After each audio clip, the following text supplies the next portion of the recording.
Peer পদ্ধতিটা কি জানতে হবে ভাই, বোকা হয়ে এই সমাজে থাকার সুযোগ নাই। ন্যায় ইনসাফের সমঝোতা থাকবে যাদের মাঝে, হোক না সে লোক অপরিচিত নেব আপন করে।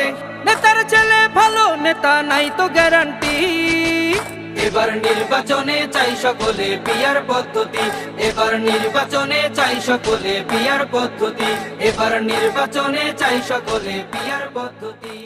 ভোট বিক্রি করতে পারবে না, কেউ কিনতেও পারবে না। এতে করে দুর্নীতি মুক্ত একটি নতুন বাংলাদেশ আমরা পাবো, আশাবাদী।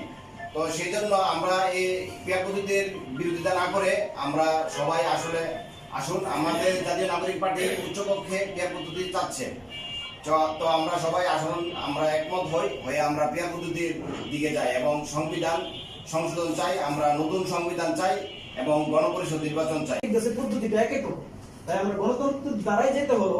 পেয়ার পদ্ধতিটা যেহেতু আলোচনায় আসছে, আমরা বলবো যে আপনারা সাংবাদিক গণ সহ এই সমাজের সুদী সমাজ সহ রাজনৈতিক ব্যক্তিবর্গ সহ আসলে আমরা আলোচনার মাধ্যমে একটা শুরু করি, একটা সুন্দর বাংলাদেশ বিনির্মাণে আমরা পেয়ার পদ্ধতিটার দিকে অগ্রসর হই।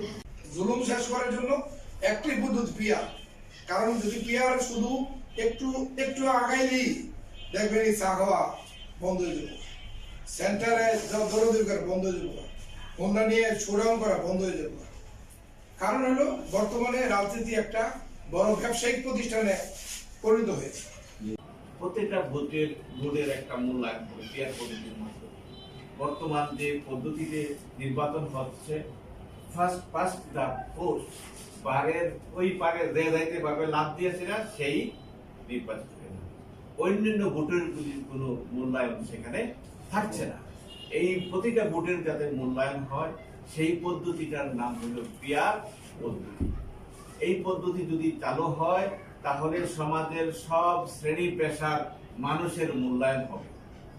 নিগোষ্ঠী থেকে শুরু করে নারী থেকে শুরু করে সকল শ্রেণী পেশার মানুষের মূল্যায়ন হবে।